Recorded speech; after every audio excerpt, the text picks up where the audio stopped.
Le but du fitness n'est jamais de surstimuler, le but du fitness est vraiment de faire une dépense physique et mentale et de travailler harmonieusement l'animal pour pouvoir s'assurer d'une musculature saine pour cette activité physique de la vie de tous les jours, que ce soit un chien sportif ou non.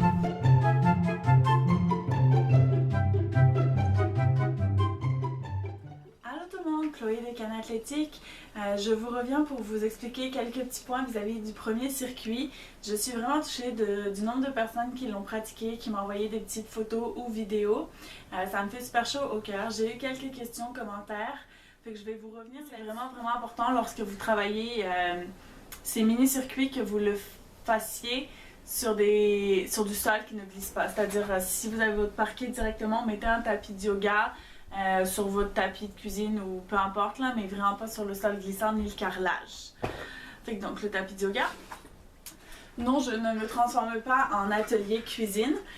Ça c'est parce que j'ai discuté avec Audrey, la propriétaire de Enzo et du compte Chien Nomade, qui by the way super compte si vous voulez trouver des places où vous promenez avec vos chiens. C'est qu'elle me disait que ce qui était difficile pour elle, c'était compter le nombre de répétitions, qu'il fallait qu'elle le fasse à voix haute. Fait qu'est-ce que je lui ai recommandé? C'est de prendre son nombre de gâteries équivalente au nombre de répétitions. Fait un chien qui débute ou qui manque de motivation, j'y vais faire en gâterie, fait que c'est une gâterie par tentative de répétition. Fait que s'il faut qu'on fasse 10 répétitions, 10 gâteries, je le mets dans un trou de muffin. Puis mettons j'ai 5 exercices, fait que je fais la même chose pour 5 trous de muffin. Exercice 1, 2, 3, 4, 5. J'ai en fini un, je passe au deuxième, etc. Quand j'ai fini mes 5 trous à muffins, ben là je donne ma petite minute de repos, je refill, puis je recommence. Sinon comptez à voix haute aussi. L'autre chose sur laquelle je recommande aussi, c'est si vous avez des tableaux, des feuilles, de vous écrire le circuit, comme ça vous, au lieu de le mémoriser tout de suite, ben vous le voyez. Lorsque on demandait le couche avec les pattes avant surélevées, les chiens ont du mal à tenir la position, sautillent, veulent pas trop le faire. Il y a plusieurs raisons. Ben, soit que l'ordre taux, donc du sifflage des pattes avant, n'est pas encore totalement généralisé. Fait que ça veut dire que le chien n'est pas complètement sûr et a compris qu'il faut garder les pattes avant fixes. Ça peut être que l'ordre couché n'est pas aussi assez payant et il y a aussi une part de votre position. Ok.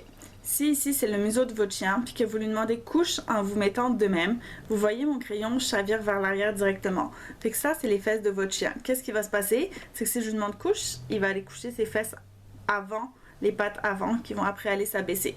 Le but de mon coucher fixe, c'est que tout descende en même temps. Fait que ça fasse vraiment ce mouvement-là dans la colonne vertébrale de votre chien. Pour ce fait, il faut vraiment soit que vous abaissiez votre position pour vous mettre au niveau du chien pour que votre main soit au niveau de sa gâterie, puis c'est comme si vous poussiez dans la colonne de votre chien. Je vous dis pas de pousser, non, vraiment pas. Ce que je veux dire, c'est que vous débalancez l'animal. C'est vraiment, le corps, c'est tout relié par rapport à la colonne vertébrale, au tronc.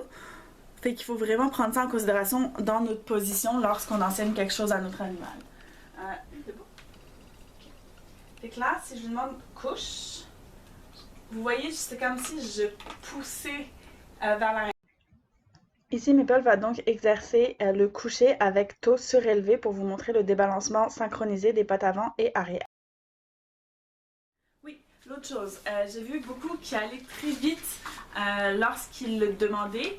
Mettons, quand vous demandez votre coucher, prenez le temps de vous assurer que votre chien est réellement en position de coucher avant de le relever debout. Pourquoi? Parce que sinon, il pratique le mouvement un petit peu faussé, debout reste avec le tourné. Si vos chiens ont de la difficulté lorsque vous passez le plan des épaules, c'est-à-dire que votre chien étant debout, la tête étant par ici, les pattes avant sur la surface, comme ça, puis que vous vous déplacez devant, il reste, il n'y a pas de problème. Puis aussitôt que vous passez son plan d'épaule ici, quand il tourne la tête, il descend. Souvent, c'est que tout simplement le reste à perte de vue et pas 100% acquis. C'est vraiment travailler vos restes, pratiquer devant dans sa zone, puis vous faites un pas, il n'a pas bougé, on récompense, super. T'sais, on monte graduellement notre critère de réussite à ce qu'on soit capable de se rendre derrière le chien. Ça peut prendre du temps, puis c'est normal. Commencez en le faisant d'abord sur des surfaces stables ou même à plat sur le sol directement pour pour donner de la réussite en fait. Parce que c'est sûr que si vous mettez sur un coussin instable, votre chien va vraiment avoir plus de difficultés à retenir son transfert de poids pendant que vous partez derrière. Fait que là, il va vous regarder, il va lever. Puis là, cette patte ici, elle est sur un coussin instable. Fait que là, ça shake, puis là, ça devient difficile. Puis là, il va vous voir. C'est se mettre en situation d'échec un petit peu. Vous voulez réellement voir vos petites erreurs, filmez-vous. Pas pour me les envoyer à moi, quoique je peux vous les envoyer, puis ça me fait super plaisir de vous faire des reviews. C'est ce que j'ai fait à la plupart d'entre vous d'ailleurs qui m'ont envoyé des vidéos. Mais tout simplement pour voir ou pratiquer avec un miroir, c'est vraiment important. Les gens qui font de l'obéissance sont habitués à ça, de travailler avec un miroir. C'est vraiment très utile. Pour le donne la patte vers l'avant, c'est super beau. La plupart d'entre vous en fait l'ont très bien fait. Le mouvement est vers l'avant pour venir activer les extensions flexions et non adduction sur les mouvements de côté. On le verra plus tard ces mouvements là. C'est super bon. L'autre chose que je voulais préciser, c'est que quand on fait donne la patte inclinée comme je vous l'ai faite, on met du poids oui sur la patte qui reste sur la surface, mais surtout sur les pattes arrière et contraire. Pourquoi? La manière dont ça fonctionne dans le chien, c'est que ça fonctionne en diagonale. Sa patte avant droite travaille avec sa patte arrière gauche et inversement. Lorsqu'on travaille en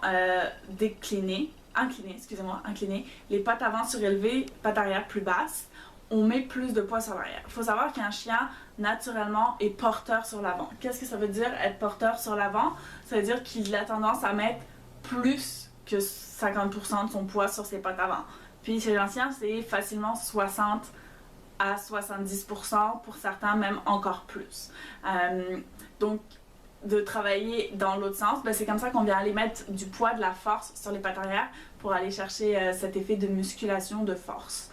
Donc, quand on travaille de même, encore une fois, la tête de mon chien, c'est pattes arrière, incliné comme ça, si je lui demande de lever la patte avant droite qui est ici, il va aller mettre plus de poids sur sa patte arrière gauche pour compenser le fait que celle-ci est levée, puis que les deux autres sont encore en équilibre. Donc c'est ça qui est important à considérer quand on demande le fait la patte.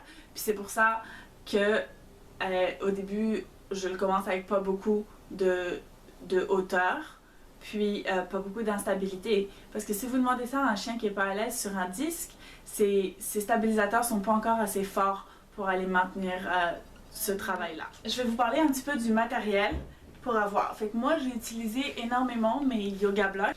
J'ai les foam pads qui sont plus grands, clairement, moins hauts, puis un peu plus souple, hein, comme on peut vraiment plus appuyer dessus. Ça encore, à la base, c'est pour humains. Oui, il en existe pour chiens. La qualité est relativement la même. Les griffes laissent autant de marques. J'ai aussi du tapis de yoga pas cher, que j'ai coupé en fonction de pourquoi.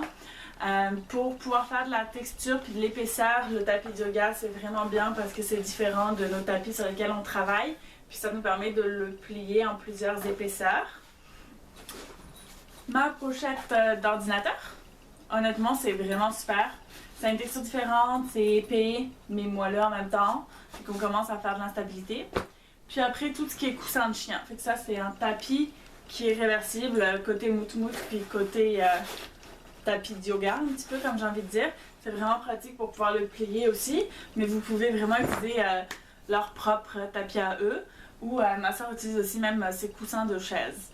Fait que c'est vraiment pratique niveau matériel. Fait que c'est pas mal ça pour le tour de matériel de base. Fait que c'est pas mal le résumé que je vous fais vis-à-vis de ma première vidéo. Si vous avez d'autres questions, si vous voulez que je commente, review vos exercices, n'hésitez pas à me les envoyer, ça va me faire un plaisir de les regarder puis de vous envoyer mes commentaires. Puis je vous prépare le circuit numéro 2 parce que je pense que ça vous a plu à vous ainsi qu'à vos chiens. Et si vous avez des questions, n'hésitez pas, inscrivez-vous à notre chaîne YouTube où je vais essayer de mettre le plus de contenu possible par semaine. Sur Facebook, je vous posterai les vidéos essentielles aussi.